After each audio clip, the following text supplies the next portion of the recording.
Even before Pendulums, Konami had already toyed several times with monsters which could be put into the Backrow.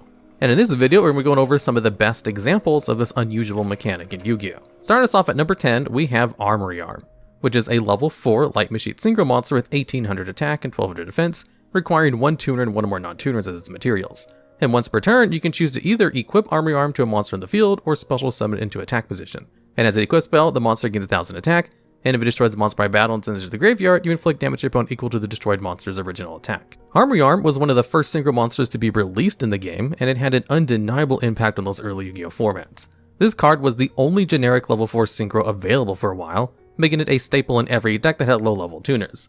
Though it may look extremely underpowered by today's standards, this card was one of the biggest OTK enablers back in the day. Its existence enabled a lot of crazy OTK combo decks, such as Fish OTK, while also giving every synchro spam deck a win con on turn 2 and beyond. The main combo with this card was with Colossal Fighter, which lets you OTK your opponent from full life points if they had a monster with 1800 attack or more out. Though they'd eventually errata Armory Arm and thus make this bird not work with Colossus Fighter anymore, it still remained a fine game ender in a lot of decks. Blackluster Soldier, Envoy of the Beginning, and Mermail Abyss Megalo were great targets for it, not because of their already huge stat lines getting boosted, but because they both have the ability to attack twice, abusing the fact that Armory's Arm effect is not once per turn. This card fell off as the extra deck OTK options only got better and easier to use with time, but it still makes number 10 spot on this list as the most common monster you'd see in the spell and trap card zone back in the day. Today's video is brought to you by Factor. Factor is a meal planning service that sends you completed meals where all you need to do is just heat them up and they're pretty much good to go. As you all know, I'm very busy and I don't really enjoy cooking very much, nor do I have the time for it, so Factor saves me time and stress with their no-hassle prepared foods. This ensures I always have something nutritious when I don't have time to make lunch or dinner. Bonus points for the fact that they have meal plans that rotate weekly with a menu of 27 plus meal options and 33 plus add-ons like smoothies, keto shakes, and desserts to help keep me on track with my goals. The best part about Factor is that the meals arrive pre-prepared and ready to eat in 2 minutes or less, even faster than ordering in. And yes, they taste good too. I even recommend this service to my friends privately for other content creators who are too busy to cook but want to have some healthy meals. Use my link or go to gofactor75.com and use the code POGDuelApril50 for 50% off your first box. Once you click, my description will live update to count up the purchases. And at number 9, we have Vision Hero Increase, a level 3 Dark Warrior monster. If you take battle damage or effect damage while it's in your graveyard, you can place into your spell and trap card zone as a face-up continuous trap. During the main phase, if this card is treated as a trap, you can tribute one hero monster to special summon it. Additionally, if this card is special summoned from the spell and trap card zone, you can also special summon a level 4 or lower Vision Hero monster from your deck, with each of these effects being a hard once per turn. Now, Increase was part of one of, if not the most important wave of hero support we've gotten so far and revitalized heroes as being their own deck, rather than just having Shadow Mist and Malicious being splashed into other decks. There's more to this card than what meets the eye, since it can easily be put into the spell and trap card zone through Ferris's effect, and that has been the main component of most hero combo decks for a while. After it special summons itself, it can also bring out Vion, who can both foolish another hero with a good graveyard effect and search polymerization. Though what this line can accomplish has varied with time, nowadays the most common hero end board consists of Destiny Hero Plasma and Destroyer Phoenix Enforcer, which means your opponent's monster's effects in the field will all be negated, and you'll also have a non-targeting pop that comes back every turn. Increase's ability to come back from the graveyard straight to the spell and trap card zone when taking damage can give you some nice follow-up if your board gets broken. And the fact that it's a continuous trap means not only it won't be able to be negated by monster negates like Appaloosa, traps are always spell speed too and thus can be used to dodge spot removal like Book of Moon. Though it hasn't really been tiered in a long time, Hero has seen a decent amount of competitive play ever since then. It even won the Greek Nationals of 2022, and it still sees a top in regional level every now and then due to being a fan favorite. Coming in at number 8, we have Crystal Beast Rainbow Dragon, a level 8 light dragon monster with 3000 attack.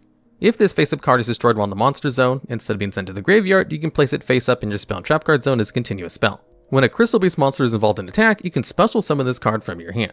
You can also banish this card while it's treated as a continuous spell to special summon one level 4 or lower Crystal Beast monster from your deck, but its effects will be negated. And if you do, you can also add one ultimate crystal monster from your deck to your hand. Now, just like the previous spot on this list, this card is also a legacy support for a very well-liked anime archetype. Keeping up with the theme with the other Crystal Beasts, this one can also become a spell when destroyed.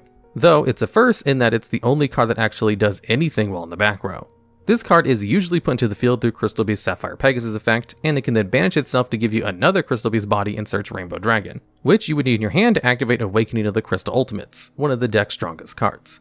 The Crystal Beast deck wasn't that much of a factor in the metagame at large due to having to compete with both Sprite and Tier at release, and then the Tier 0 Ishizu tier later on, but it was still very popular at local level because it was cheap to build since most of the cards came from a structure deck. The way budget players may do was to heavily tech this deck against tier limits. Though the Crystal Beast ceiling is low, it can very easily make rank 4 such as Abyss Dweller, Search Necro Valley, and even play Dimension Shifter, all of which shuts down tier completely, giving you some fighting chance in such a difficult tier 0 format. And at number 7, we have Artemis, the Magistus Moon Maiden.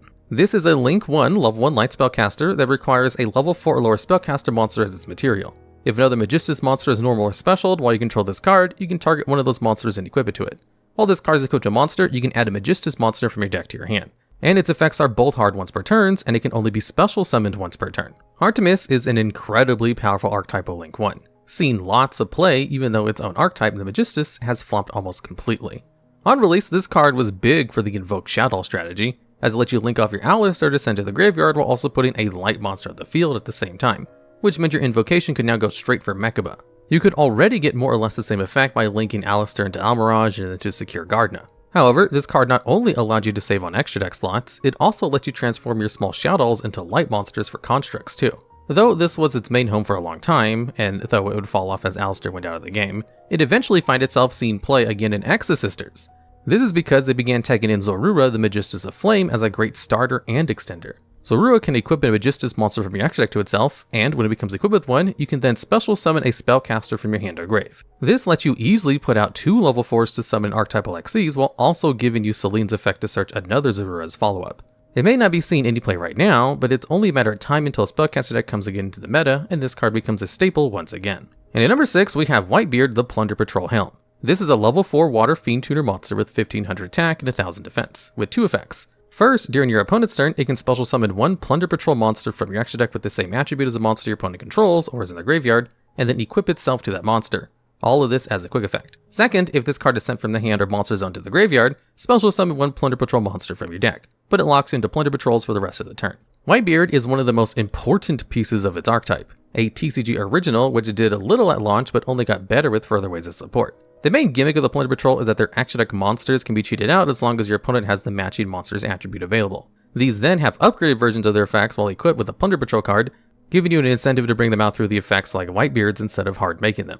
This card's amazing graveyard effect gave the deck even more synergy with other engines that require discards, such as Adventure and Runic. The deck's main issue for a really long time was that they didn't actually have a ship to match every attribute in the game. But this was mostly solved with the newest piece of support, Jord, as it's an Earth ship with the ability to give your opponent a token of any attribute you want. The last effect has made Runic Plunder into a pretty decent choice for today's metagame, as clogging up your opponent's field can actually prevent Kashtira from playing, as they need an empty field to bring their monsters out. Though other Runic decks might be considered a little bit better for now, at least this one has a pretty good way to shut down the best deck of the format when going first.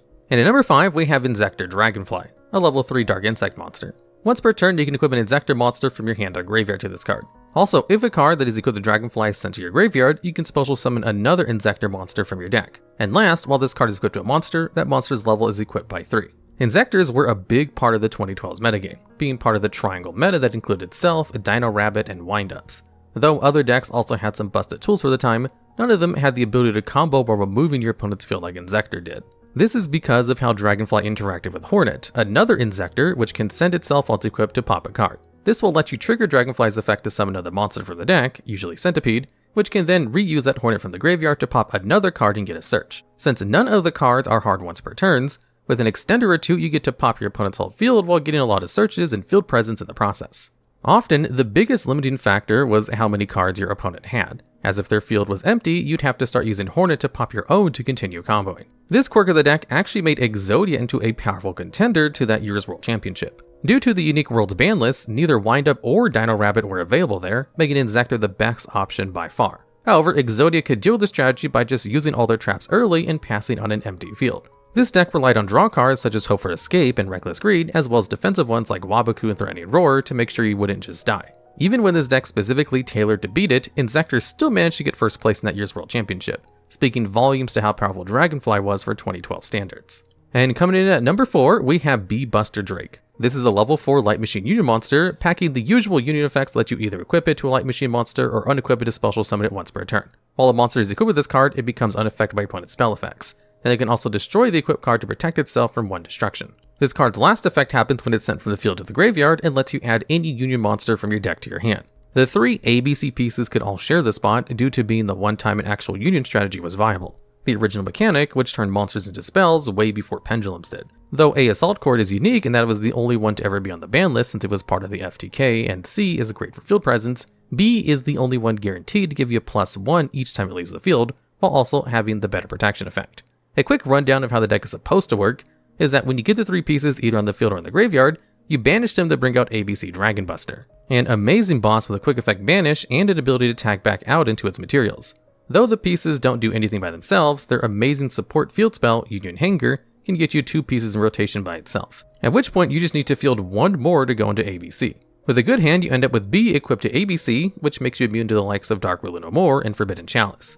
The deck has been playable on and off throughout the years, though it hasn't received any other direct wave of support. There's been plenty of cards like the Adventure Engine and Union Driver which have boosted the deck's playability by a lot, with one of the most important ones being on the next spot on this list. And at number 3, we have Therion King Regulus, a level 8 Earth Machine monster with 2800 attack. If it's in your hand and you have a Therion or Machine monster in your graveyard, you can special summon this card by targeting and equipping that monster to it. Then, during your opponent's turn, you can send a Therion card from your hand or field to the graveyard to negate an opponent's card or effect. While a Therion monster is equipped to this card, that monster can activate this card's negate effect as if it were Regulus, and it also gains 700 attack. Regulus is a very powerful boss monster, as it's easily summonable soon after you begin your turn, since you just need a Machine or a Therion in the graveyard, letting you negate for any potential hand traps, which also strengthens your end board during your opponent's turn.